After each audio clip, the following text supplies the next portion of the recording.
আপনার প্রতি আমার কোনো রাগ নেই, আপনি একটু নিজের মতো থাকেন, আমার এটা আমাকে থাকতে দেন। বাবা মারা গেছে আমার কারণে। আমার সাথে যা কিছু হয়েছে সবকিছু আমার ভাগ্য, আপনার কোনো প্রশ্ন। আপনার ডিশ ব্যবসা নিয়ে আমার কখনো কোনো সমস্যা ছিল না, বিশ্বাস করেন। আমি সবসময় চাইছি আমার লাইফ পার্টনার আমার থেকে উচ্চ শিক্ষিত হবে। আমার বাবা শিক্ষিত ছিল, ব্যবসায়ী, টাকা পয়সা আছে, তাই নানা বিয়ে দিয়ে দিছে। কিন্তু আমার মা তো আবার উচ্চ শিক্ষিত, কারণ আমার বাবা কখনো আমার মাকে নিয়ে কোথাও যায়নি, তার সাথে ভালো বিহেভ করে নাই, সবসময় একটা সন্দেহের মধ্যে ছিল। আমি আমার লাইফে এরকম কিছু চাই নাই, আমি এই কারণে আপনাকে অ্যাভয়েড করছি, এছাড়া কোনো আপনার নাই। আমি বুঝতে পারছি, আপনার জায়গায় আমি হলেও মনে হয় এটাই করতাম।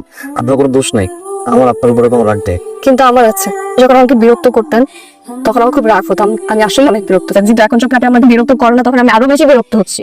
আমি তখন বুঝি নাই আমার রাগ হয়েছে, আমার অভিমান হয়েছে আপনার।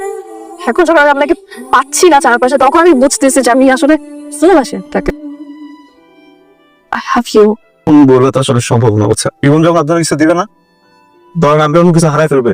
আমি তো চাই না, আমি আনতে পারবো না, আমি ভালোবাসা। আমি আপনাকে কেমনি নিয়ে যাবো? ধরুন আমি আপনাকে নিলাম, হ্যাঁ, আমার মা কি মানবে? আমার বুঝতেছে যে আপনার কোনো দোষ নেই, আমিও বুঝছি, সবাই বুঝছে আপনার কোনো দোষ নেই, কিন্তু আমার যেটা মানবে না। মানুষ আছে না, ছাদ থেকে চাঁদের দিকে তাকায় থাকে, চাঁদ দেখতে ভালোবাসে, ওই ভালোবাসে কোনো মিল আছে? আমাদের কোনো মিল নেই।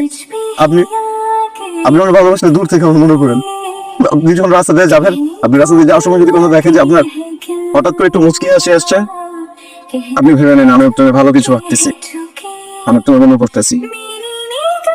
আর তখন যদি ইচ্ছা হয় আপনি আমার মনে করেন।